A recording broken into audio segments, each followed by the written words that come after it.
So thanks everybody for joining. Since it's 7 after, I want to go ahead and get started since we have a lot to talk about. So it's such a pleasure and a privilege to get to be here, first and foremost with all of you, and also with Asaiah, who I'm lucky to call a friend and a trusted boob lactation advisor who I take advantage of probably more than she would like. And so thanks for coming to part 2 of our 3-part series. So today, we're going to be talking about providing lactation support in complex settings. And we'll talk a little bit more about the learning objectives for the series as a whole in a second. For those of you for who it's your first time, today is part 2. We had a series, our first part in July, and our next part will actually be on August 25th. And that part of the series will be focused specifically on equity in the lactation space and how to provide lactation support for Black moms and families and babies in celebration of Black Breastfeeding Week. So I will pass it off. Actually, go to the next slide, Asaiah. I'm going to go ahead and introduce you first. So Asaiah Harville is my friend in an IBCLC. She's also the birth equity coordinator for Cherished Futures for Black Moms and Babies with the Public Health Alliance of Southern California. And prior to joining the Public Health Alliance, she worked as a lactation consultant in hospital spaces, providing lactation education and support. She helped teach and lead and create prenatal breastfeeding classes for the community. She's also helped start the first outpatient lactation clinic in South LA to address disparities in breastfeeding rates in the area. She's worked for Kaiser and Baldwin Park, and she has a commitment and passion to support Black families and other historically underrepresented populations as they navigate their journey of parenthood and infant feeding, identifying breastfeeding as one of the solutions to Black maternal and infant health disparities. So thank you, Asaiah. Thank you, Candace, for that wonderful introduction. I have the pleasure of introducing my friend and my resident, it's actually not the right term, but my local, pediatric consultant and when I have questions. So Candace Gragnani is an adjunct professor, assistant professor at the UCLA Department of Medicine and on faculty for the UCLA Preventive Medicine program. She is the director of the UCLA Pathways for Students into Health Professions program for disadvantaged undergraduate students who are interested in public health and other health professional careers. She's also the co-director of the UCLA Center of Excellence in Maternal and Child Health for the graduate training program. She additionally serves as the chapter breastfeeding coordinator for the AAP California Chapter 2, which is who helped to coordinate all of this for us today. So we're definitely glad to have Candace with us and as the chapter breastfeeding coordinator.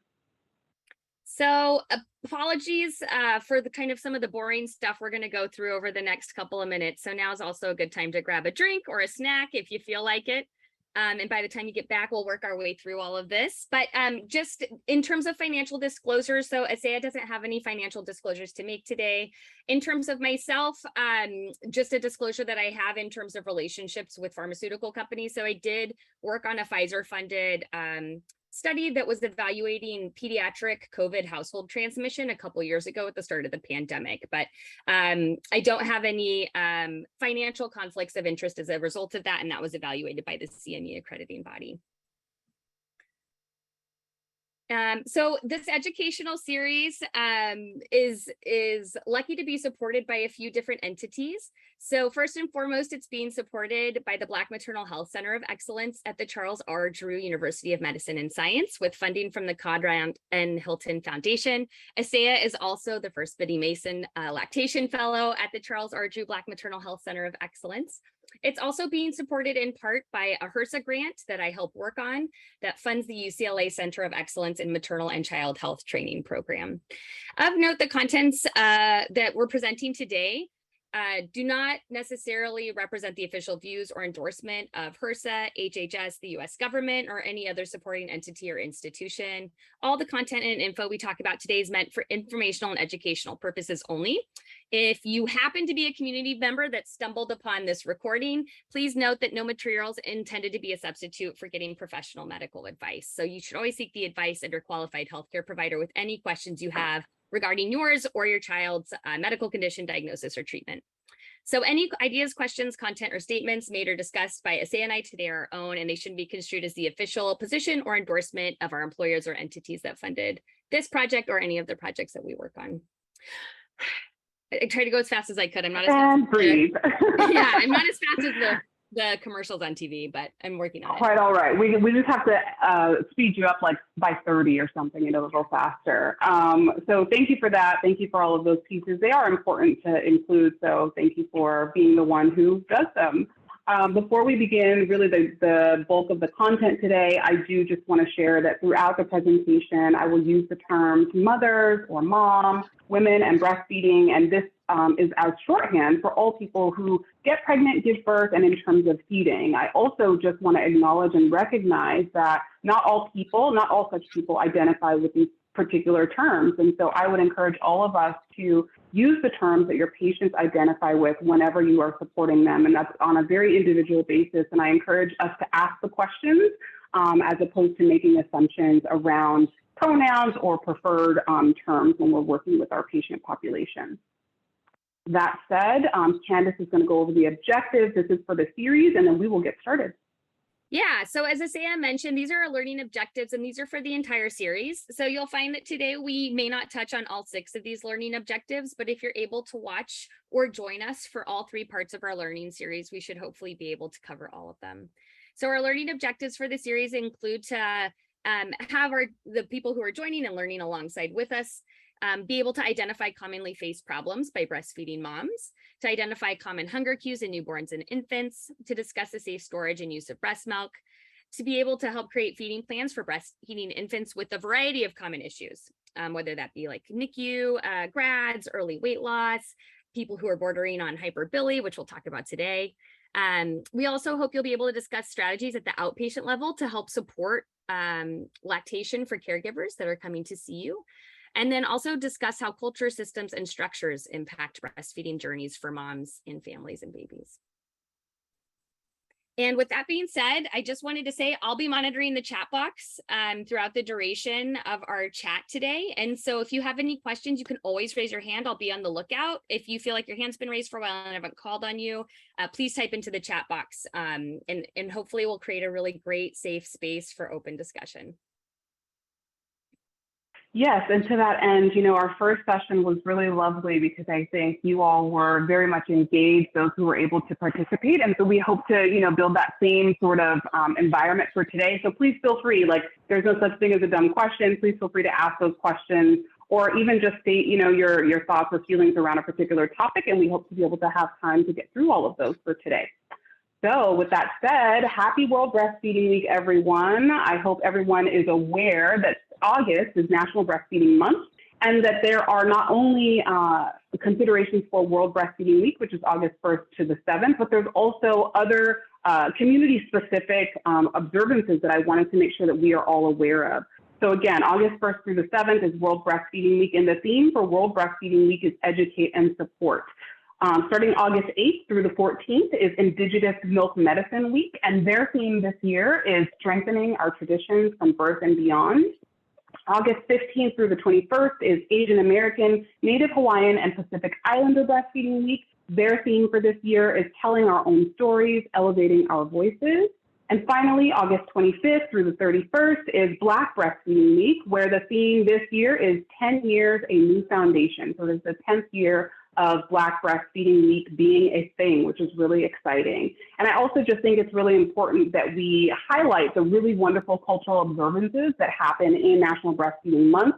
And I would encourage all of us to really identify resources that you might be able to use for your patient population if they fall into these categories. Oftentimes there's a lot of social media, but there's also a lot of various events, whether they are virtual or in person, that are happening around National Breastfeeding Month, and specifically around these particular weeks. So again, just really encourage you to look for those resources that would fit your patient population and you know, use those as a potential guide for connecting with the community a little bit more. So we are going to jump right in, since today's topic is around complex lactation situations and how to really address some of those things. We wanted to start with hyperbilly because it is a very common thing. It is something that we see often, and you can see it whether you work inpatient or an outpatient. And so really wanted to make sure that we are highlighting some of the things that we and from the lactation perspective are thinking about and wanting clinicians to think about. So we're going to jump right in and let's talk about it. So the importance of feeding assessments, both inpatient and outpatient. So an appropriate and early assessment of breastfeeding is really one of the important ways to increase both fluid intake and increase milk volume and support the increase of milk volume for mom when we're thinking about babies that are maybe borderline for jaundice or maybe right on the edge and we're not sure if they're going to get treatment or not. Regardless of treatment, we really want to think about early assessment of breastfeeding as one of the ways to increase that fluid intake. And while a mom might be capable of producing a sufficient volume of milk, the observation of actual milk transfer is actually really important. And the reason why it's important is because that patient may be capable of producing a sufficient volume of milk. However, if baby is unable to transfer, either because they are disorganized, they are in a poor position, they have other potential challenges around latch, that can actually contribute to mom's ability or inability to make our sufficient milk supply.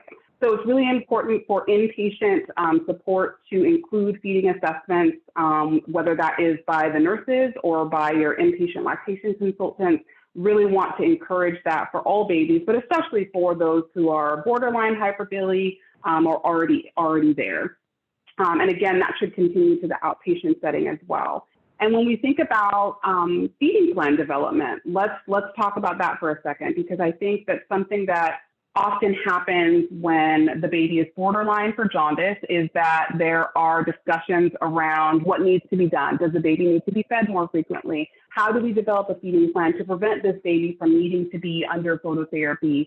What are the things that we can do to prevent those numbers from escalating? And so I think something to consider when we're thinking about the healthy full-term baby is that ideally they should have that first feeding within 1 hour of delivery, assuming that everything is fine with baby and mom, and then including frequent breastfeeding afterwards in order to really maximize that fluid intake.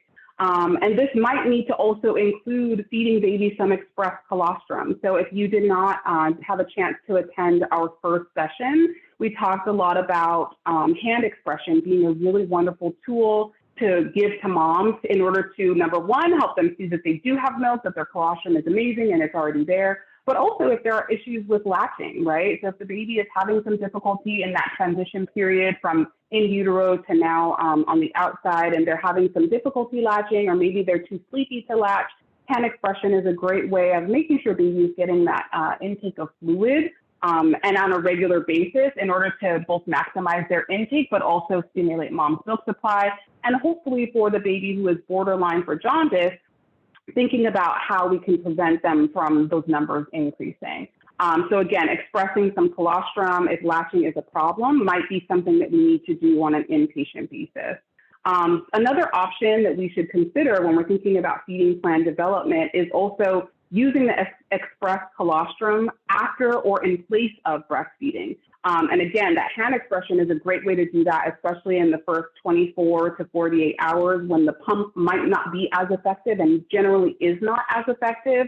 This will help to maximize baby's fluid intake while stimulating mom's breast to be able to make sure she is making enough milk. And then when we're thinking about supplementation options, I always want to encourage us to start almost rethinking how we initially think about supplementation. So supplementation options should always first include mom's own expressed milk. I know that sounds really crazy because it's like if they're supplementing, it means there is something that mom's milk is not providing, or maybe the volume is not there, or the baby is not able to transfer that. But I think it's important that we think about supplementing also being just something that's not at the breast, directly breastfeeding. So first option should be mom's own expressed milk, again, either by hand expression and or with a pump. The second option should then be pasteurized donor human milk as the baby's next best option. And that's when mom's own milk is unavailable or supplementation is needed.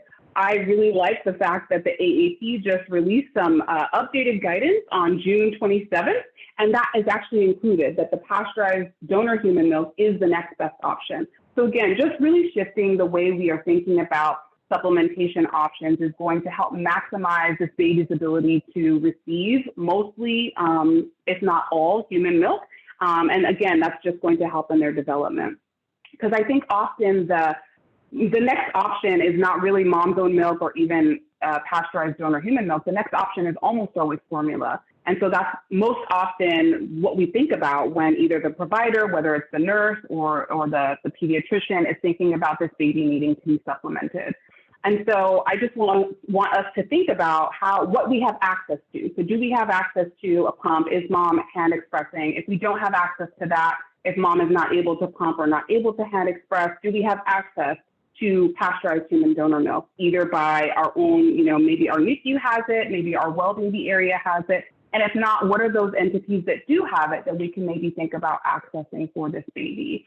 Something else that's really important when we're thinking about jaundice that does require phototherapy, how do we continue to support breastfeeding? And so I welcome thoughts in the chat, or if someone wants to come off mute, in what ways can we continue supporting breastfeeding when baby does require that phototherapy? And there are some changes with how often baby can be held, how often they need to be under the lights or on the blanket. And in addition to thinking about that, I just want us to also think about what ways our assumptions might sway us in terms of the treatment of jaundice, which can also then undermine the breastfeeding dyad. So again, if we're thinking about all babies who have jaundice require formula supplementation, how does that potentially negatively impact or undermine the breastfeeding dyad when the mom's plan was to exclusively breastfeed? So again, welcome those thoughts in the chat. And while those are coming through, I also just want to go to our next slide here. These are just some common assumptions that we hear and see. I, again, worked both inpatient and in an outpatient setting. And these are common assumptions that I heard from nursing staff, from physicians, depending on where I was working at the particular time. Things like breastfeeding causes jaundice. Things like formula supplementation is actually required as a part of the treatment for jaundice. And that there is no risk with temporary formula supplementation where, a nurse might say, oh, we just decided to do this with, under the order of the doctor because the numbers were there and we didn't want them to get any higher, right? But they didn't explore any other options. So what I have here is just something to consider. Again, I'm not saying that formula is not necessary or not required. I think formula is amazing in terms of its ability to replace milk when mom's own milk is not available, when there is no pasteurized human donor milk or informal milk sharing available. I think formula is amazing for that. But I think that we often jump straight to formula without thinking about those steps in between. So some alternate considerations are just whether the ineffective milk transfer is actually contributing to those higher bilirubin levels. And if so, how do we support an effective milk transfer? That might include doing a direct breastfeeding assessment. That might include bringing in lactation sooner than maybe would be standard if we have some concerns about this.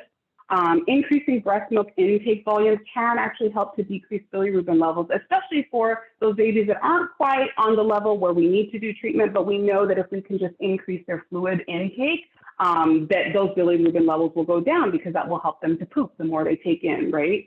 And then the other consideration is just, have we explored all recommended options for supplementing, or are we simply doing what is the most common or what is the easiest? And I will allow you all to think about those answers for yourself. We don't need to go through them at all, but those are things that I think are really important when we're thinking about some of those jaundice issues. For this next slide, I pulled this clinical protocol table from the Academy of Breastfeeding Medicine, their clinical protocol on treatment of jaundice. And I think, Candace, if you can maybe drop this link in the chat for folks who haven't had a chance to see it.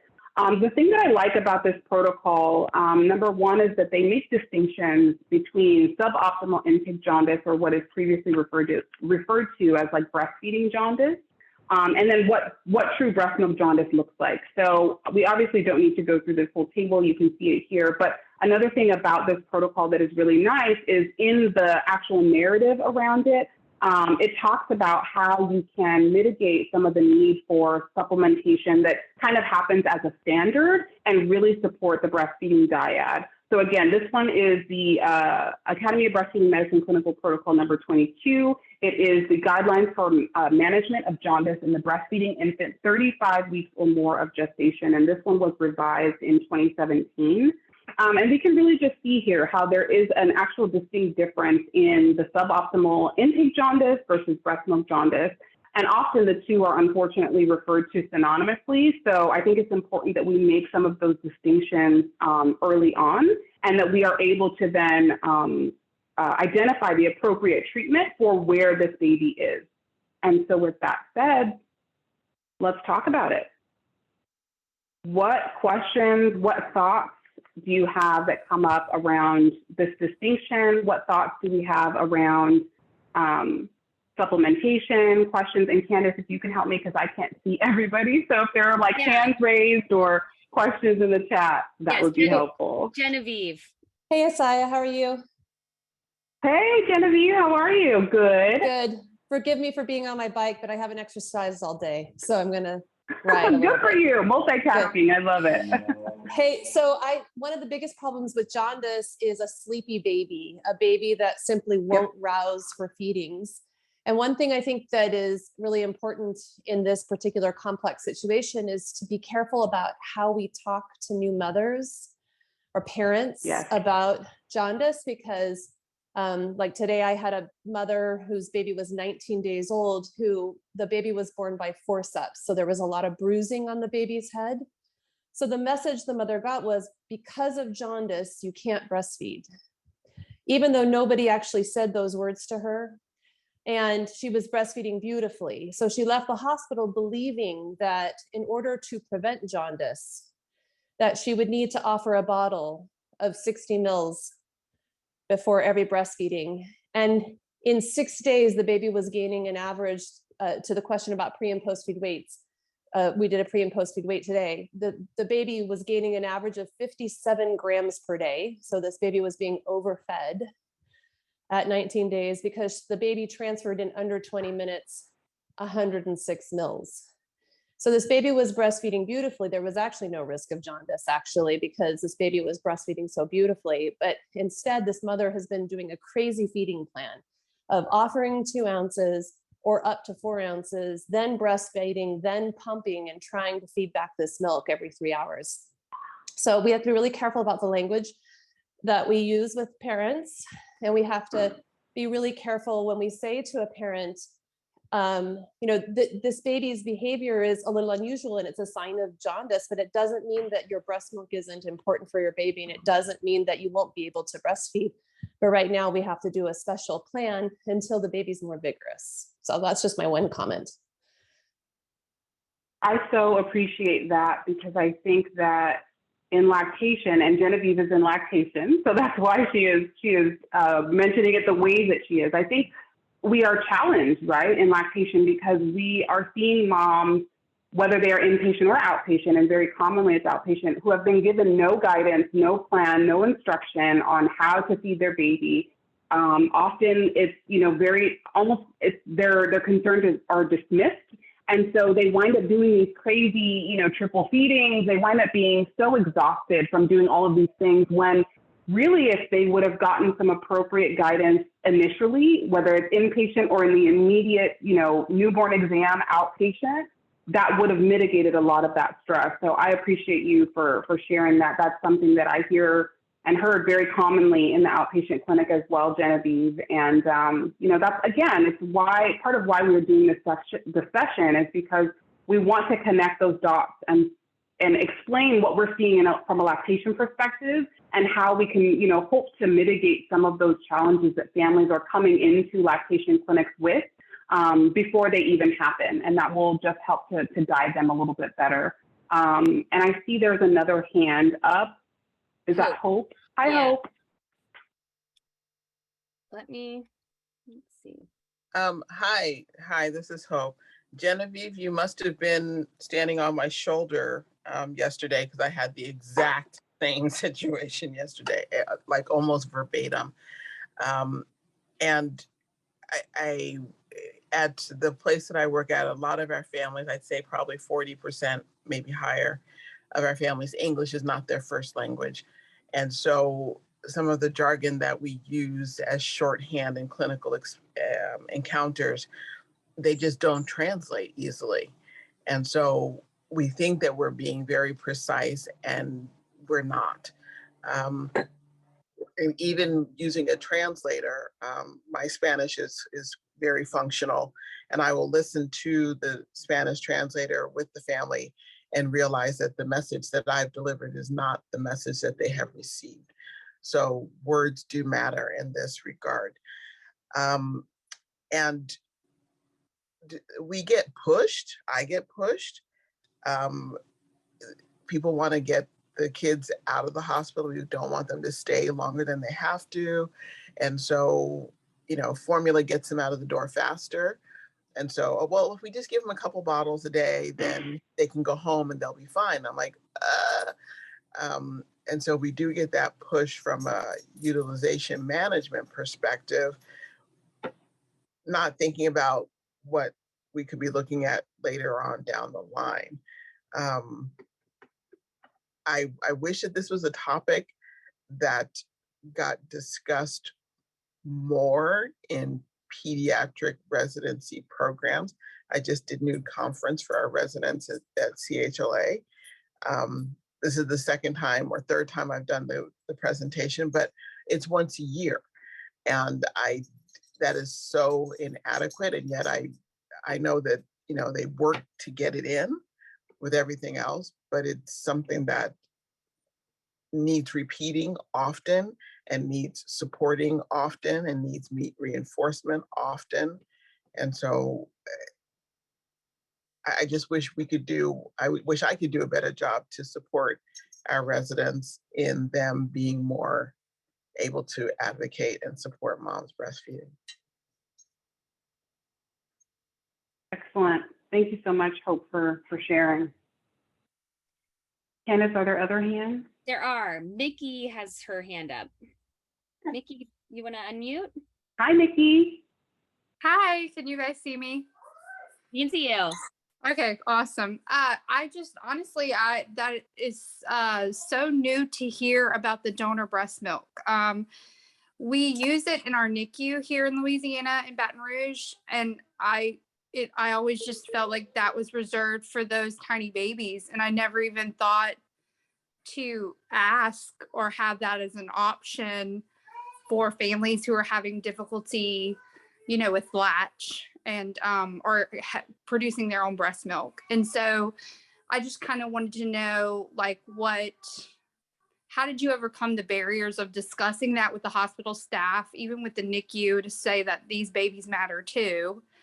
And then how does that discussion take place with the families? Are they really receptive to that? Are they nervous about, having another mother's breast milk? How do you say that that's safer and better than formula in, a non-judgmental way? It's a great question, and I so appreciate it, because I think we, in lactation, often, it's our go-to, right? Because we're educated on it. But I think folks outside of the lactation space don't really hear about it often. And I think it's also regional, right? Depending on where you are. And so I would say, as far as how to approach it, all of the global health organizations have it in their recommendations. So the World Health Organization, I know the CDC previously had some, and recently with the formula shortage, they have now started to re-explore human donor milk. The AAP guidance, the newest released guidance as of, like I mentioned, June 27th, also explains it as the next best option. UNICEF, it's also in their literature. There's a ton of research. So my suggestion for the clinical folks is just to implore them to explore some of these, the guidance that's placed by these very well-respected organizations on a global level. And then, for families, I think one of the things is starting to talk about, breastfeeding and breast milk and human milk as the standard and normalizing it. I know there's campaigns around normalized breastfeeding, and there's all of these things via social media, but I think really the normalization has to come in the one-to-one contact. It has to come in considerations. It has to also come in the way that we talk about it. So it's a matter of just educating families on, the simple things. It's like, before there was formula, this is how it was done. This is how babies survived, and they survived well. Formula, again, it's not anything against formula, right? When formula is needed, I'm so glad that we have it. However, I think we're not doing our due diligence when we're not giving true informed consent. And that informed consent actually does include all of the available options, right? It doesn't just include the ones that are most common or the ones that we feel most comfortable with. So maybe it's a matter of like developing some language with perhaps a physician lead and the lactation staff and a nurse, right, of how we can support families with that. I think it's very much in conversation. It's not meant to be, well, did you know that this is actually better? It's more like, did you know that this is an option? Have you heard of this before? Do you think that this is something you would feel comfortable with?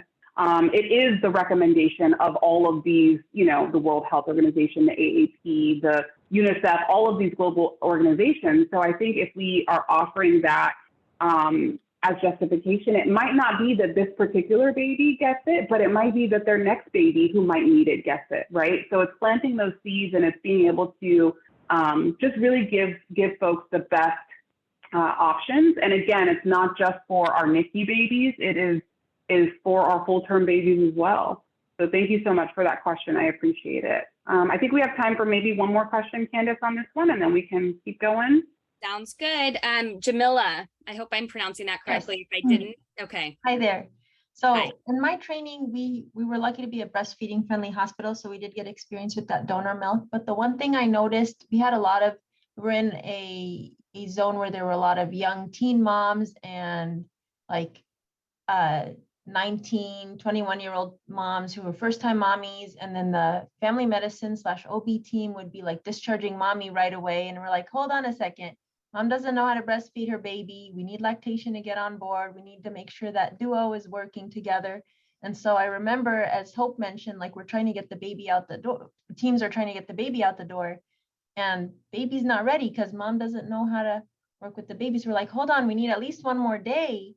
And they're like being discharged at 24, 36 hours. They didn't even get their 2 days from a vaginal delivery. And so we, on the ped side, try to always push and make sure we need lactation to come see them, and we need to make sure mom's comfortable so that they don't lose that chance. Because if they give up, chances are they might not get that kind of cheerleading in the outpatient setting to keep the breastfeeding going.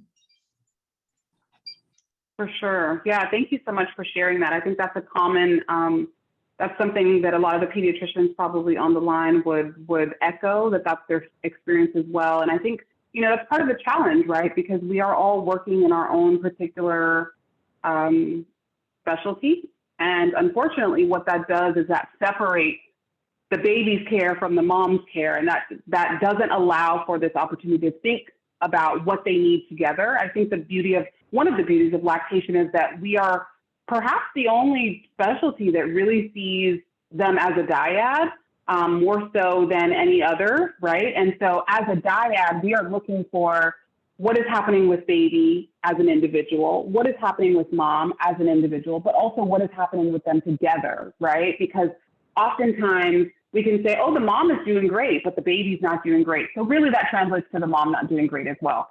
Same thing, vice versa. So if the baby is not latching well, then that's going to affect the mom. That's going to affect her confidence, her ability or desire to breastfeed. So I think you raise a really distinct point. And, it's an important thing when we're thinking about things that need to change within our system, right? Within the healthcare system. How do we better partner maybe with our OBs? How do we better partner with midwives to talk about some of these things?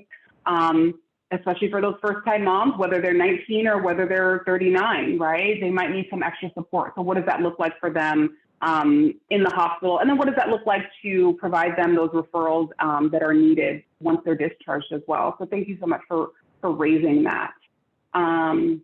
All right, we're gonna talk about another situation. And I just love this little baby's picture. Can we just have a moment for this pretty little baby who has the cutest little smile that I've ever seen? Oh my gosh, I love her.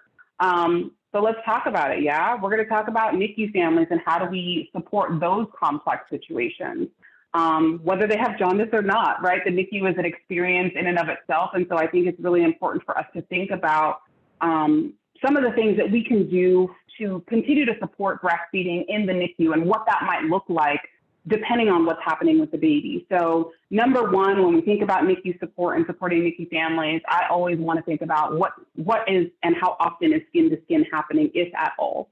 The reason why skin to skin is so important, besides all of the benefits about body temperature regulation and blood sugar regulation, respiratory regulation, decreasing stress hormones, et cetera, is that it actually helps with breastfeeding. It actually helps with the hormones that are involved with breastfeeding, the hormones that are involved to increase mom's milk supply. And so I think we need to also be thinking about that as a benefit. It's not just meant to be immediately after birth for the healthy full-term baby. It's done for an hour and then we're done, right? Skin to skin can and should continue whenever it's safe to do so for the full-term baby and for the preterm baby, right? And almost more so for the preterm baby because of the fact that they're in, a more compromised position. And so let's think about when we have a baby in the NICU. Let's think about how stressful that can be, both for the baby and for the mom. And the environment is really not conducive to what is biologically or physiologically normal. And when I say biologically or physiologically normal, I mean mom and baby being together immediately after delivery, right? And so we know NICUs are invaluable in terms of being able to care for these babies, but I also want us to think about the ways that we can help to bridge some of those gaps that the baby and the mom are really experiencing if they're required to be separated. So skin to skin really does allow for the regulation of hormones and has a calming effect on both mom and baby. And skin to skin will also help to increase the hormones that are needed for milk making for the mom. So while it's really getting more common, it's getting more encouraged in various NICU settings, I think that there's always opportunity for increasing our knowledge and our capacity to support skin to skin in the NICU, which then in turn will support mom's ability to provide breast milk for her baby, right? So let's talk a little bit about that specifically. So how is, supporting the family in the NICU going to support mom's milk supply? So number one, in terms of supporting mom's milk supply, we want to make sure that mom has access to a pump. Hospital-grade double electric pump should be provided to her ASAP. So if we know this baby's going to the NICU, we want to make sure that she has access to the pump as soon as possible. I think what's also important in terms of supporting mom's milk supply is that she's instructed on how to use the pump. You would be surprised at how often pumps are just dumped into a room and said, and they're told, here is your pump by the nurse, and it's kind of good luck. And they're sitting there trying to cope with the fact that their baby is not in their room with them. The baby's in the NICU. They're maybe unsure of why or what's going to happen with the baby. And then also, now I have to use this machine that I was not planning on using, right? And so I think it's really important that we take the time to instruct on proper use of the pump. And in addition to that, the recommended frequency of use for the pump, right? That's also really important because it's not just pump whenever you feel like it. If the plan is for moms to try to establish her full milk supply, right? So I think that's also important, thinking about the frequency of use, thinking about how to store that milk and where we're going to store that milk. I'm going to talk a little bit about milk storage, breast milk storage later, but that's also just a consideration, especially while mom is still inpatient. And then there's some different guidance for outpatient. I would also add that in the first 2 days, so immediately postpartum, hand expression is going to be more effective than a pump. So again, that's where hand expression is always going to be that wonderful tool that if it takes a while for this mom, you have a busy hospital and there's lots of moms and there's lots of babies delivering and it's maybe going to take a few hours for lactation to get to this mom. If we can teach her how to hand express, she can immediately start to do something for her baby that will help to support her baby, right? So again, hand expression being super effective, especially in those first 2 days.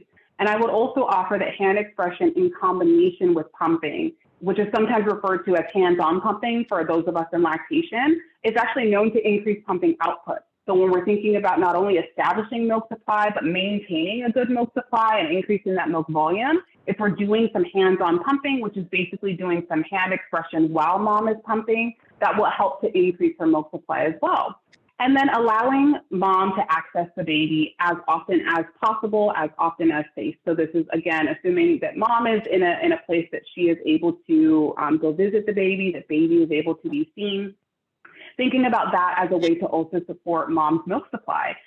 If skin to skin is not actually possible, any touch is really helpful. So remember, the baby expects to be with mom. That is what's biologically and physiologically normal. And really, mom expects to be with her baby, right? And so when there is that separation, especially at the beginning, lots of emotions, lots of stress. So if mom is able to even just touch baby often that will result in, more calmness for mom, less stress for baby. And again, that's going to help just support building mom's milk supply. One of the things that's also really important and probably not discussed as often as I would like it to be is that one of the unique aspects of breast milk is that it has the ability to change to meet the baby's needs, right? It's very unique in that aspect because breast milk changes on a daily basis, sometimes on an hourly basis, really to meet the needs of this particular individual baby. And so the baby's environment is actually what tells mom's body what type of milk they need. And part of how that gets communicated is through touch. So one of the ways that we can encourage mom's milk to be exactly what this baby needs is by touch. Again, through skin to skin directly, or even if it's just a hand being able to touch baby while baby is, being treated for whatever it is. It's really important that we think about that as an opportunity for mom's milk to make exactly what this baby needs. So we want to think about that when we're also thinking about how to support mom's milk supply. That will help to provide a really unique mix of all of the things that baby needs to grow and hopefully graduate from that NICU really quickly. Another aspect of supporting NICU families is fortification of breast milk, right? So when it is required based on the assessment, human milk fortifier is the best option. And again, I wanted us to consider whatever's possible and if it's available, thinking about testing mom's own milk, because if your facility has the ability to test mom's own milk, it might actually already meet some of those caloric needs that are required or requested by the neonatologist or the pediatrician. And so it might actually be there. And I will share that I've heard stories where moms are told that they need to fortify their breast milk. They already, after a couple of days have a really full milk supply because they've been pumping really, regularly. And they're asking the doctor, why do they have to fortify? What is the justification? And often it's not given. I've heard stories where moms got their own milk tested and the recommendation was for the baby to get 22 or 24 calorie fortification, and the mom's milk was actually registering at 28 or 29. So does that baby really need that fortification? Again, I know testing is limited, so that might not be accessible at your facility, but just things for us to think about in terms of how we can support meeting the nutritional needs of the baby, because mom's milk might already be doing that exact thing. A little bit about the impact of bottle feeding in the NICU. So bottle feeding can impact direct breastfeeding. Not always, but it can, depending on the baby. Every baby is very unique and very different. Something that I want us to consider is that if possible and if it's safe, to allow the babies to latch while they're in the NICU. And I want us to also just consider that it might not actually be for a full feeding, right? Depending on what's happening with babies, depending on baby's gestational age, we might not actually be seeing a full feeding, and that's okay. But the opportunity to really practice at breast for that baby also allows for that communication between the baby and the mom to really build mom's milk supply, tell her body what type of milk that baby needs, and really just allow for that additional bonding and skin-to-skin time to happen. I also would encourage teaching paced bottle feeding to parents of the NICU. I know something that is common when I would see NICU grads in outpatient clinic is that these babies are used to getting bottles essentially shoved down their mouth because that's part of what they have to do in order to graduate, right? And so when the mom attempts to breastfeed, baby gets really frustrated because the flow of milk is very different. So thinking about teaching paced bottle feeding is going to be important if mom does desire to want to do some direct breastfeeding. It will help babies to not have a preference for the nipple, the flow of milk for the nipple. It was previously thought of as nipple confusion. I would attest, and I think most of my lactation colleagues would also, that these babies are not confused. They have a preference and they make it known, and they are very, very smart. And they know if they do the easy work of just opening their mouth, the milk's just going to come out in the bottle versus having to really work hard at the breast for it. So again, teaching paced bottle feeding is going to be really important for parents. Additionally, NICU lactation support is really something that's really important and should be part of the care plan. And I think the lactation consultant inpatient should be a part of the care team. And so the lactation support can help to support families with the longer NICU stay to establish and maintain that milk supply. And then for short term, they can actually answer those questions or concerns about feeding. So if the baby's only going to be there for a few days and they have really specific feeding questions, the lactation consultant can help to answer those questions that often I think, pediatricians and maybe even some nurses don't feel as comfortable or as confident to answer. So please include lactation as part of the baby's care team if you are not already. And I would also say and offer that they can help to develop a short-term feeding plan for post-discharge. So that's something that would be of value to these families. And as we heard from some of our lactation consultants on the line, we're often seeing these families who have been given no plan. And so that is what causes some additional stress. So we want to think about that as well. And then finally, just counseling. So when we're thinking about supporting families in the NICU experience is very unique. It's very much something that some folks say they can't even describe until they're out of the NICU just because they're so in it. So I think having a baby in the NICU is really stressful no matter how long the stay, right? Because again, that goes against what is biologically normal for the mom. So it's really beneficial to think about ways that the families can also just be supported overall while inpatient. That might be with a NICU-specific support group or other offering that is specific to NICU families. I know we have a really wonderful colleague who started Mighty Little Giants, which is a NICU-specific support group. I don't know, Candace, if you have the link, maybe you can drop the link for them. But it's a really wonderful support group. It's really unique for NICU families. It helps support moms' self-care. It helps support, it's almost like doulas for NICU moms and NICU families. So thinking about resources that the family might need or require while the baby is in the NICU, helping support them while they're there, but then also post-NICU discharge. And so I encourage y'all, if you're in the Los Angeles area, to look up Mighty Little Giants because they have some wonderful resources for these little NICU babies. All right.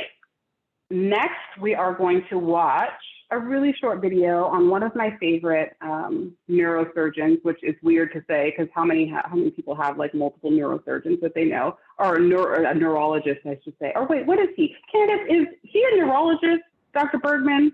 Neuroscientist? He's something. He's something. He's fantastic. He's something.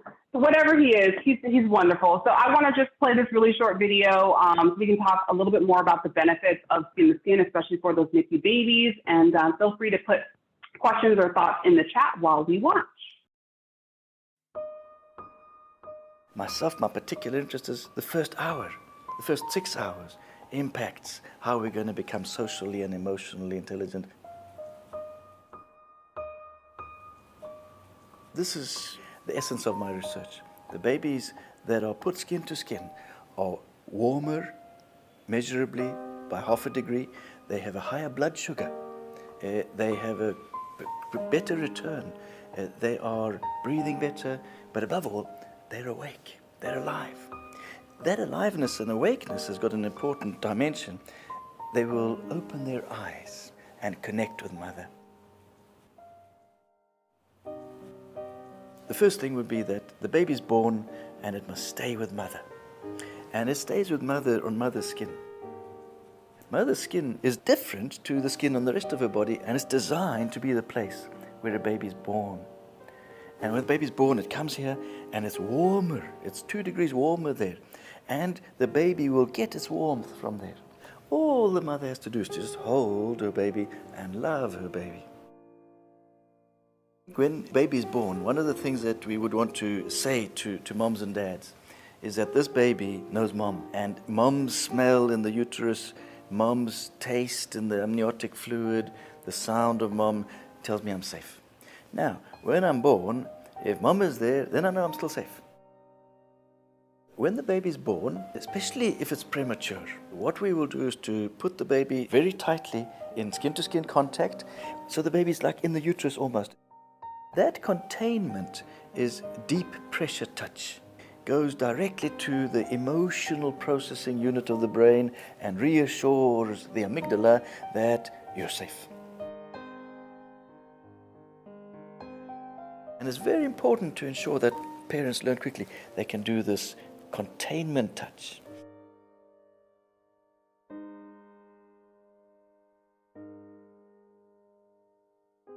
Extremely premature babies will be in a context where their technology requirements may make it too difficult to do the skin-to-skin. The baby may have extensive major surgery. The mother may have been herself so sick and so on. And yes, after weeks of being apart, you just start again. You just catch up. What you're then doing is optimizing the trajectory. We can recover some of these steps weeks and months. Who knows, even maybe years later.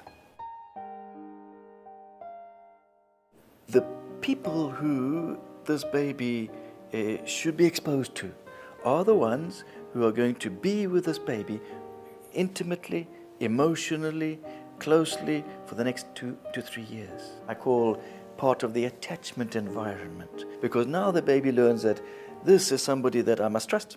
The attachment environment can include grandmother or anybody who's going to be the committed, constant caregiver. A primary caregiver is the key thing for the baby's brain. It doesn't have to be mother. Mother might die. That happens in my country, unfortunately. And then another primary caregiver. The baby will not come to harm from change in primary caregiver. Can change primary caregiver once or twice even. But once you start passing the parcel and there's no primary caregiver, primary, 2 years, committed, babies start to decompensate. We need to be having a positive outlook with respect to the fact that babies who've had a very rocky start are not doomed in any way at all. We should be positive, but it can be hard work and it needs a lot of extra inputs. The earlier those inputs are provided, the better the long-term trajectory. And so we have occupational therapists, we have speech therapists. The earlier they can get in to work with supporting whatever deficits, whatever difficulties, whatever problems have been encountered, the better the long-term outcome is going to be.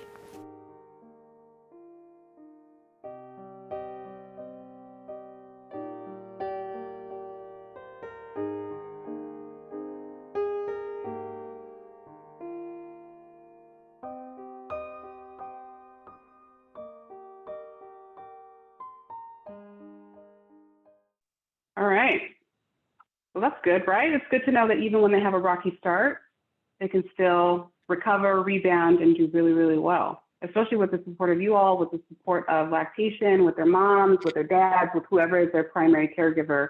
We do not have to give up on these little people because they're going to be great. They're going to be great big people, but we have to take care of them while they're really small.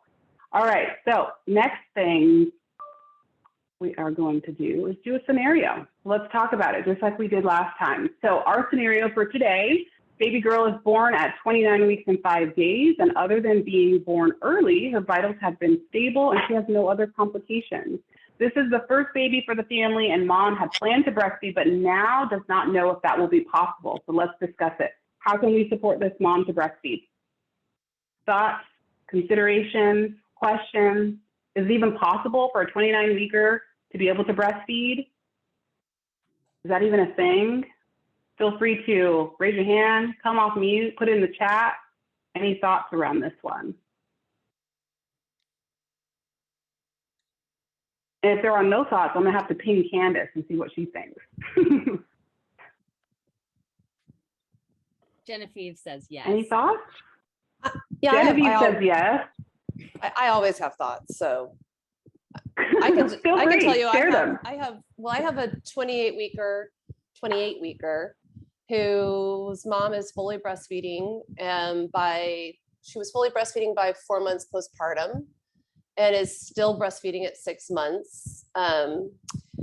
And this baby was born at 28 weeks gestation, and mom brought in her milk. She was at about 500 mils per day. And so that would be the first thing I would say is we helped her to bring in her milk and got her on a consistent pump schedule. And we didn't freak her out about getting more than 500 mils. So a lot of times we stress out moms and tell them to pump, 12 times a day. She never really pumped more than 6 times a day, and she did fine, but not every mother would be that way. And so the baby was discharged. The baby was in the NICU for 54 days and was about maybe 1,000 grams at birth or a little bit less, and came home at, I guess, I can't remember the weight. And we just saw her in the outpatient clinic about every 2 weeks, and the baby fully breastfed. And it was really about getting the mom to get the milk going so that there would be milk when the baby was capable to breastfeed. The baby was not discharged breastfeeding. So the baby was discharged being able to PO bottles, but that was it. And then we just put the baby skin to skin and put the baby to the breast. And we started with a really graduated program. So it's totally possible, but it does require a lot of, then I would, on the other hand, I have 28-week-old twins who have severe plagiocephaly, positional plagiocephaly, where one can breastfeed and one can't due to some issues with respect to their development, but they've also been overfed. So I'd be really careful about the supplementation plans, because now at 6 months, these babies are in the 85th percentile for all babies. So they were not even on the chart when they were born, and at 6 months after their birth, not even adjusted, they're way too big, and so they can't actually support them. That's where I think really supporting. The one thing I would say that I rely on the most is the California Pediatric Quality Care Collaborative, CPQCC's nutritional guidelines for the very low birth weight baby guidelines, especially with respect to me challenging sometimes when doctors discharge all preterm babies with like 2 bottles of NeoSure per day, even though they don't meet criteria for it.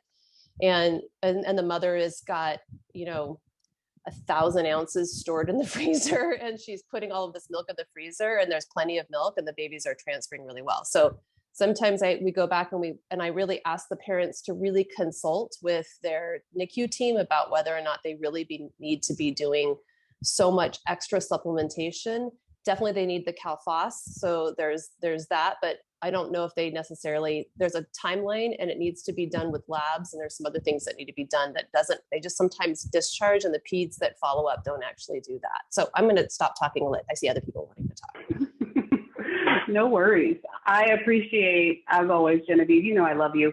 I always appreciate your input, because I think that, again, you're just sharing the perspective of lactation, right? It's the things that fall in our lap that we didn't create, right? And how do we support the family while also kind of pushing back against the guidance or lack of guidance from the pediatrician, while also not undermining the pediatrician, right? It's a very delicate balance. So, I encourage those of you who are pediatricians or hospitalists on this call for today to think about that and really think about what it is we are discharging families home with, because when they come to see us in lactation, we are the ones that are having to deal with the stress of all of the things that have been applied to them without any guidance, without any consideration for when to stop, right? That's the other thing that often gets left off of the table. It's like, well, I have all of this milk, and this is a very common scenario that I saw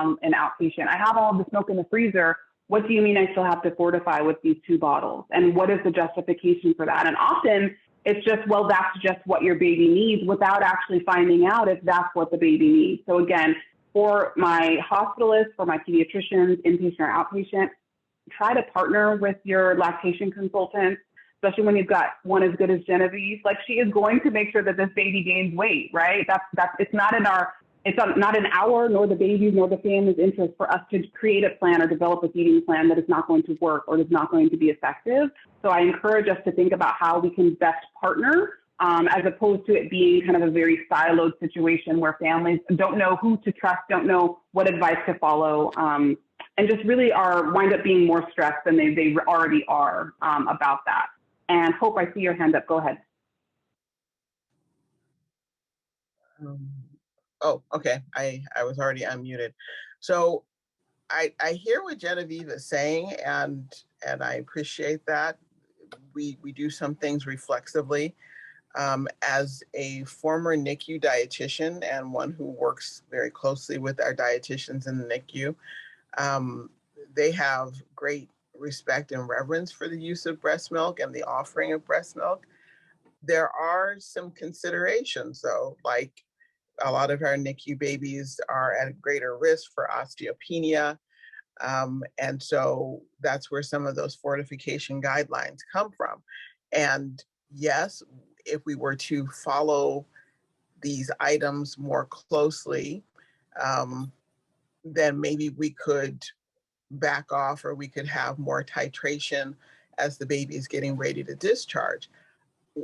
Not unfortunately, it just is. There's a lot of pushback to doing any additional lab work or any additional visualization of bone density because of cost and also how it impacts the baby. And so looking at the incidence and prevalence of osteopenia in our NICU, and the work that we've done to try to help prevent fractures. The use of supplementation is one of those things. So there is that balance that, and again, with closer monitoring, maybe we could be less reflexive in that response, but there's that other side pushing back. Absolutely. Thank you for sharing that, Hope.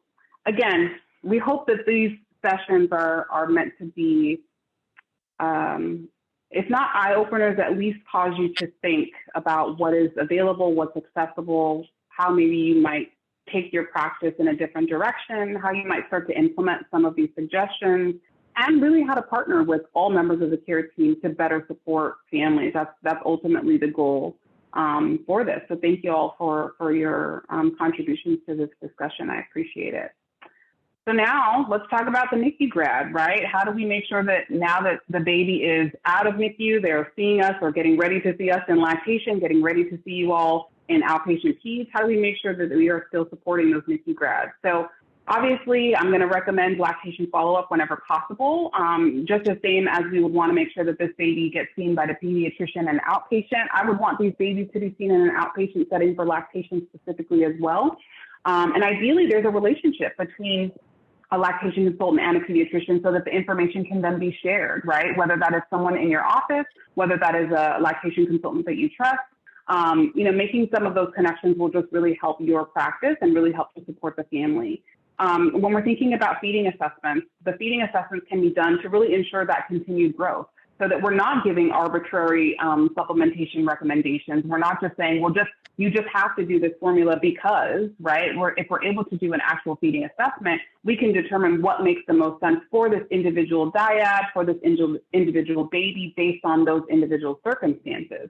So I think that's also something that's really important for us to consider. And then feeding plan adjustments can be made as the baby grows, right? So when we have those moms with all of this milk in their freezers and they're asking us about fortification, let's think about changing the feeding plan if it's appropriate for this particular baby. Let's think about weaning down very slowly off of some of the additional supplementation as mom's milk supply is increasing. Let's not just make these kind of sweeping generalizations about what every single NICU grad means, because every single NICU grad is not the same, right? So that's really important. Thinking about weight checks for follow-up, I bring this up because I've heard many a story where the baby is discharged from the NICU and there's that one initial appointment and then they are not seen for 2 months by the pediatrician. This is especially true when we are thinking about the communities of color. So this is in Black communities, in brown communities, and Indigenous communities. I just the other week had a nurse reach out to me because someone called her back at the hospital that her baby who was discharged from the NICU did not have an appointment. And this was just the initial discharge appointment, right? This is a Latina mom. She was asking about how she can continue to breastfeed, if it's safe, et cetera. So again, I want us to think about how we are making sure that these babies are getting followed up with, both on their weight, but then also on just their general pediatric appointments. This is also especially true when we're thinking about folks who have Medi-Cal insurance, right? Unfortunately, that disproportionately affects them more so than it does for folks who have private insurance. At Kaiser, we would see our NICU babies on a weekly basis until at minimum they reached 40 weeks gestation, but then that continued as long as the support was needed. So if the support necessitated it, we would continue to see them weekly as we are adjusting their feeding plan, as we are seeing the weight changes, we are changing their feeding plan. And so again, if that's possible, I would highly recommend that. And this would also be helpful to get baby back to breastfeeding directly, right? As Genevieve mentioned, there might be times where the baby, because they were born so preterm, they had not really latched at all. They had not really done full feedings at the breast at all. So one of the ways that we can help to support them to get back to breast, if that's what mom desires, or at least do some direct breastfeeding, we can do that for lactation follow-ups as well. And then a regular question that we get often, like I mentioned, in outpatient lactation is whether or not the mom needs to continue fortifying her milk. What does that look like? What does it look like to stop fortifying? How do we do that safely? How do we make sure that the baby is still continuing to grow? And so I actually polled a few different of my pediatrician colleagues, and there really wasn't an overall consensus as to the length of time. There really it kind of felt like everyone kind of makes their own individual judgment. And while I appreciate that folks are left to their education and knowledge and expertise, this actually creates sometimes a problem for families because they are getting different advice from the inpatient pediatrician, from the neonatologist, from the hospitalist, from the outpatient pediatrician. So, you know, I want us to also just be thinking about how we can better streamline some of the advice. And I don't know if that's something that we can come up with as the breastfeeding committee, as the AAP local chapter. Maybe we can pilot something.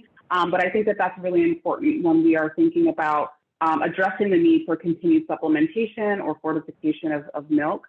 And I also would just encourage us to think about, for the pediatricians or physicians on the line, providing justification for the continued need, right? Because that's the other thing that happens is that, oh, I was just told that I needed to continue, wasn't told a stop date, wasn't told why my milk was not sufficient, right? So how are we communicating to the mom that her milk is actually doing what it needs to do? That's really important. Again, supplementing should always come with a plan to wean down when and if possible, if mom especially desires to exclusively breastfeed. And this is where lactation can also support pediatricians in the outpatient setting. And if there are concerns about the baby doing a slower weight gain, there are actually ways to increase baby's intake of the fattier milk. And really skilled lactation consultants know how to do that and can show weight gain when they're doing those things. So encouraging us all to think about what are the ways that some of our outpatient lactation consultants can support these families as they're moving forward. So is there anything that you all would also just want to offer for the outpatient, for the NICU grads, right? Let's think about how we can support this continued growth. Let's think back to our 29-weeker. This baby has now graduated from the NICU. What additional support might she need, or what might be missing in terms of how we support this NICU grad? What did I miss? Are there additional ways that we can improve support for this NICU grad? Any thoughts? So, yeah, Josephina has a question. She was wondering if if someone should use the pattern of weight gain to determine if fortification is needed. That's a great question. And I would put that back to my pediatricians on the line. What are your thoughts? Because I have my own as lactation. I'm sure Genevieve, I'm sure Hope has her thoughts as well in lactation, but any of our physicians on the line, how do we think about that? Should weight gain be kind of an indicator in terms of pattern of weight gain to see if fortification is needed? Because it's the pediatricians who are ordering the fortification, not lactation. We're just supporting what has already been ordered. Oh, thanks, Genevieve. Genevieve just put also the link in the chat. And I see the comment, a baby usually gains about 1 ounce a day, possibly. In lactation, anywhere between 1/2 ounce and 1 ounce a day is what we consider normal. Any thoughts? So this is Lucy. I'm a pediatrician in Long Beach. And I think this is a really good question because it comes up between myself and a lot of colleagues. Is like, how long do we continue fortification for? When do you stop? I think every baby is different, and I try to like incorporate that. And if they're demonstrating good weight gain with, breastfeeding alone, or sometimes I work with parents or moms to do like some direct breastfeeding with some fortified feeds, and that is like kind of a nice balance because we still feel like we're getting some extra calorie.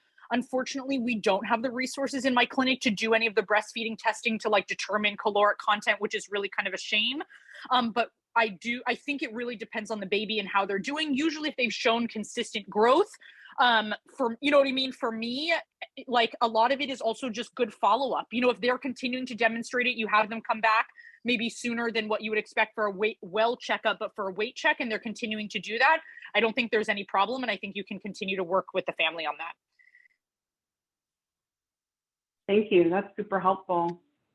And I appreciate your input, Lucy. Yeah, thank you. And Ava put in a comment, I think, to add on to what Lucy was saying too. She was saying that for her, it depends also on gestational age and birth weight in addition to the weight gain pattern. And Hope, I see your hand up as well. Yeah. So from a nutrition perspective, weight gain is actually one of the best indicators of whether a child is getting enough. So should we be looking at patterns of weight gain in terms of deciding whether we supplement or not? Absolutely, we should. I am not a big fan of sending parents home with scales so that they're weighing the baby every day. That just makes people crazy. A good poop or a good pee, and that's 20, 30 grams right there, and then people start to freak out. So I like to leave weight checks in the pediatric office or in the dietitian's office or the IBCLC's office to take that weight off of the parent so they don't get spooked by the variation that occurs over time. So to me, if a child isn't growing, then something's broken, whether it's, the breastfeeding issue or some other way in which we're delivering nutrition. So to me, growth pattern is critical. Excellent. Agree. I think there's multiple factors, and I think we should be thinking about all of them when we're determining what makes the most sense, right? And again, I'll put it back on the pediatricians because you're the ones that are ordering the fortification. So think about that and think about the ways that you're supporting families and whether or not to continue and some of the considerations. So really quick, just also want to share some human milk storage guidelines for everyone. Now, there's recently some discussion from and I think the CDC put something out that it should be a 4 hours, 4 days, up to 6 months, et cetera, et cetera. I will tell you in lactation, I've heard a couple of things. Number one, I've heard the 4 to 6 hours. This is for our healthy full-term babies, giving them that range for the room temperature or freshly expressed milk. I've also heard the 5-5-5 rule just to make it easier for parents, right? So instead of giving them all these ranges of feed every 2 to 3 hours, your milk's good for 4 to 6 hours, it's very confusing for someone who just had a baby. So I've heard the 5-5-5 rule. What I will say is that it's really important just to think about making it as easy as possible for the parents to remember. So if there are refrigerator magnets, I know that have some of this. I think you can download this if you have an outpatient clinic. You can post it, you can have it as a resource. But it's really also just important to think about milk still being good if it's been out for an hour. We don't have to, we don't have to hurry and put it in the freezer. Thinking about if parents are returning to work, right? That's also a consideration, how we're storing the milk. How often do we have to discard it if it's been 4.5 hours versus 5 hours? Those sorts of considerations. So I highly recommend looking at some of these resources. And like I said, I think the CDC just put out some new stuff that I've seen on social media.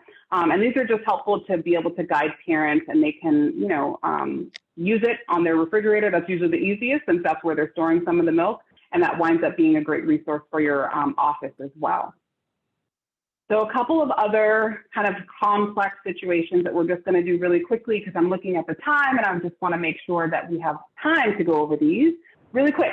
Medications and breastfeeding. So the very, very general guidance is that it should include references for whatever we are telling moms to do or not to do in terms of medications and breastfeeding. What I hear too often is really arbitrary responses that are not based in evidence, or that actually contradict the available evidence that's out there, which can be detrimental to the breastfeeding relationship. So having resources I have here Hale's Medications and Mother's Milk. This is kind of the go-to resource in terms of, for us lactation consultants, they update the guidance and the research every 2 years. So a new book comes out every 2 years. Hale's Meds, if you are not familiar, they also have an app, so it makes it really easy for folks to be able to take this information with them. So that's going to be really important. I've had way too many stories of moms being told that they have to stop breastfeeding because of an over-the-counter medication that is actually very safe, because of an antibiotic that either they have to be on temporarily, or even for long-term other medications that have actually been studied as safe. And so again, using the resources that are available, call your local LC if you don't know. There's no reason not to use the resources that are out there. It's really important to also just think about counseling families appropriately. And I would also offer that this is not just a pediatrician issue. This should also be for OBs, for midwives, for family medicine physicians, for pharmacists. Everyone should be really using the tools that are available to provide the appropriate guidance for families. And as far as resources, families can also access, there are apps. So Hale actually has Mommy Meds as the kind of community version of the app where they can look up in really simple terms if things are safe or not. So that's another resource for families. And there are true contraindications for breastfeeding, but they're often really more about temporary stoppages, and it's really based on the half-life of the medication. Obviously, there are situations where, you know, a medication might be a cancer treatment or something of the like that we have to also just talk about what that would do to the breast milk and whether or not that's safe. And those are really individual conversations. But again, the research is out there, so I encourage folks to really address those issues using the evidence that's out there. The last thing I will add in terms of contraindications is that there are certain illicit substances that fall under those contraindications, things like cocaine, things like meth, things like heroin. Those are things we do not want to breastfeed with. But what I do also want to just talk about really quickly is, and I wish we had more time, but I want to be mindful of folks' time, is the consideration for marijuana and breastfeeding. I know it's gonna bring up a lot of emotional, visceral responses from folks depending on where they sit with this. And what I will offer for this is that there are often many stereotypes and biases when it comes to testing, when it comes to equity in testing, when it comes to who gets tested on an inpatient basis for any substance, not just for marijuana, but for all tox screens. And so when we're thinking about equity, I want us to think about who gets tested. I want us to think about who, in more recent years, I guess, profits off of the use and or production of cannabis, right? And who historically has been disproportionately impacted from testing and or their babies even being taken away because of positive tox screen. And when we think about, from a lactation perspective, marijuana and breastfeeding, we want to think of it as risk reduction approach, right? So in Hale's book, he lists cannabis as an L4, which means that there's limited data and it's probably hazardous. It's a probably hazardous substance in the book. What this means is that there's not a whole lot of research that says that it's safe. It's legal, right? So if it's legal and people are going to do it regardless of what they deem as safe or what the evidence says is safe, my approach has always been risk reduction. So treating it as though we would treat someone who is smoking cigarettes, right? So thinking about not exposing baby to the smoke, doing it outside, using a smoking jacket, washing hands, taking a shower afterwards, because unfortunately, as much as we would like to think that folks would just not use it, they actually will. They will continue to do it. And in the same way that we want to educate folks around SIDS risk reduction and suffocation risk reduction, that's the approach that many lactation consultants take. And that's really kind of in alignment with the research. And so I just encourage folks on the line to really think about, especially if you're inpatient, think about who gets tested. I know Candace shared a study with me recently that showed that Black folks are 4 times more likely to be tested for substances, regardless of what their prenatal care shows, regardless of what is actually happening in the moment. And this was a pretty extensive study. And so again, for those who work inpatient, think about that. If we're thinking about changing policies to advance equity in any way, this is a big one, because this will disproportionately impact Black and brown folks. And there is no study or there's no research that shows Black and brown folks use at a higher rate. So that's the other interesting part. It's equal use among all ethnicities. However, Black folks and brown folks are often disproportionately tested. So when we're thinking about it, as far as breastfeeding goes, I just want us to think about being mindful of that, and then being mindful of the guidance that we are thinking about, and separately just thinking about what is the risk of not breastfeeding versus the risk of breastfeeding with cannabis use, and why are they using cannabis? And is it because they have a medical condition that's actually supported and through the treatment of cannabis, right? So lots of considerations. I'm not going to tell folks to do things one way or another, but just know that folks are breastfeeding while using cannabis. And so how do we do our jobs well while supporting the risk reduction for those folks? And then let's talk a little bit really quick for the impacts of social determinants on lactation, right? So you see this is like a really common graphic that's used. And I think the common way that most folks think about social determinants are really pictured here. So we think about economic stability, we think about education access, we think about quality of education, healthcare access, and quality of healthcare. neighborhood and built environments, and really social and community context. But I also want us to think back. Let's think about that mom of the 29-weeker. How might we change our support of her if she has difficulty with transportation or transportation is a barrier for her? How might we change the way we support her if she doesn't have a partner or other family or community support? How might some of those social determinants actually impact her ability to breastfeed? So if you have thoughts on that, please feel free to put that in the chat. And I do just want to get to this next slide because it really will kind of give us some perspective in terms of thinking about some of these social determinants. And these cute little puppies, oh my gosh, aren't these so cute, right? So I want us to think about these little puppies because they're so cute, but I also want us to think about this. In the state of California, it is a misdemeanor crime to sell a puppy that is under 8 weeks of age.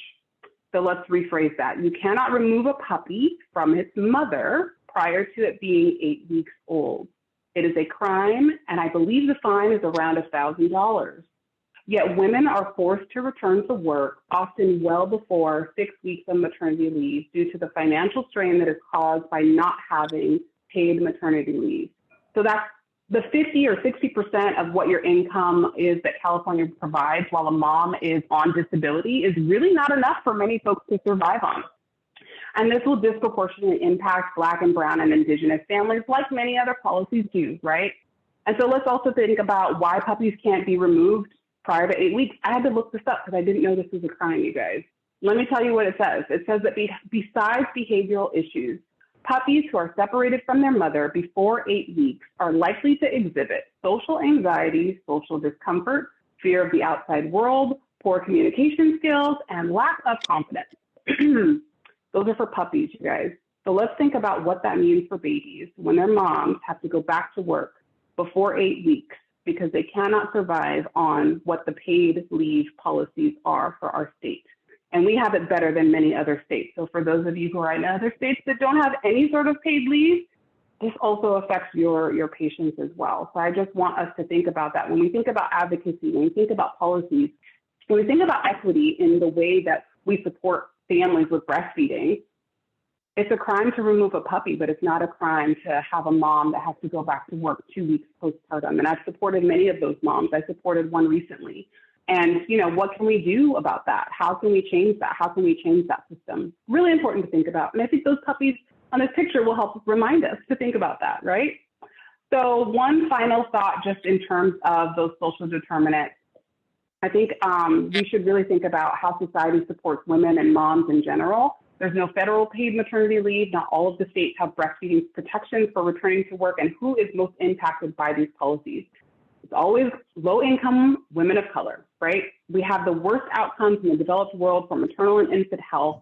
We have the worst breastfeeding rates in most of the developed world, and both industrialized and non-industrialized countries. And there's a direct link between how our society views breastfeeding and motherhood and maternity and infants and mothers. And that is directly correlated with some of those rates. So again, thinking about those of us who are interested in policy and advocacy, these are really important pieces. And finally, we should always be thinking about how we can support folks to return to work and continue to breastfeed. Reminding folks of their lactation accommodation laws. Here in California, we are protected in that sense. If you are in a state that is not protected, I encourage you to think about ways that you can help support that advocacy. Milk storage, again, is going to be really important. So if you are working in an outpatient setting, if you have handouts that are for milk storage or you can support that, that's also going to be really key. Again, policy and advocacy for moms to be able to stay at home longer, for the paid leave to actually be 100% of pay. And then really supporting continued breastfeeding after returning to work. That might be getting mom a really great lactation consultant who hosts a returning to work class and teaching some of those skills around how to pump, how to store your milk, where to store it, how often the baby needs to be fed, how much milk really needs to be used and really needs to be pumped on a regular basis. Don't let social media fool you. You do not need an entire freezer full of milk in order to be able to continue providing breast milk to your baby while you return to work. So those are things that I encourage us to talk to our families about in order to support them returning to work and continuing to provide breast milk for their babies. And so if there are questions, I'm happy to stay after because I know we're like at time. But Candace, if you want to maybe go over these resources really quick. Sure. And I've peppered everybody with a bunch of resources throughout today's chat, but I'll also be adding them to the local chapter website. So some resources I highlighted on kind of these last couple of slides were some of the Academy of Breastfeeding Medicine's protocols that Asaiah was referencing during today's talk. And for those who haven't taken a look at all the Academy of Breastfeeding Medicine has to offer, they have really wonderful protocols, particularly for trainees.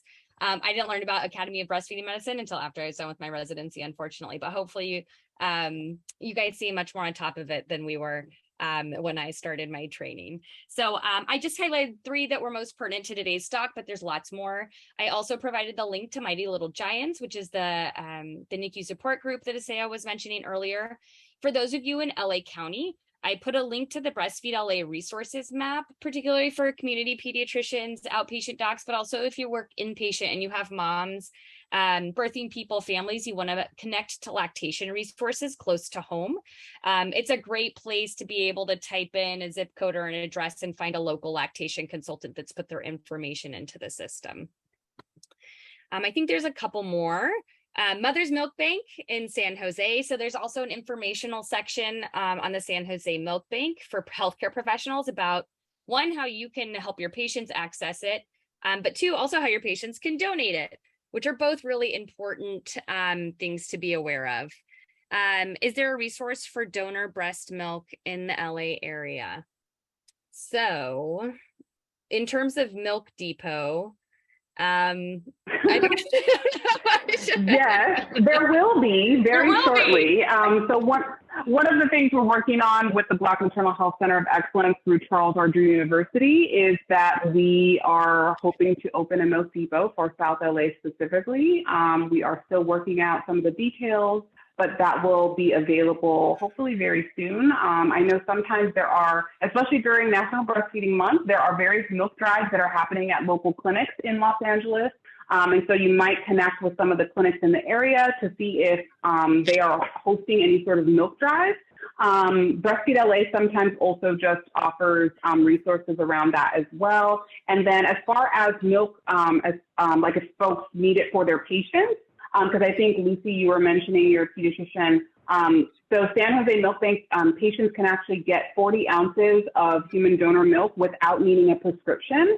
If you follow the link for the Mother's Milk Bank, it shows you how you can access that milk. I actually supported a mom who had to go back to work 2 weeks postpartum with getting 40 ounces, so she felt a little bit more comfortable going back to work. And again, they can get that 40 ounces, and anything over 40 ounces just requires a pediatrician prescription, so they can continue to receive milk from the milk bank. It's overnighted. It's a really simple and easy process. So I would encourage that for folks who maybe don't have a local milk depot that they can access milk from.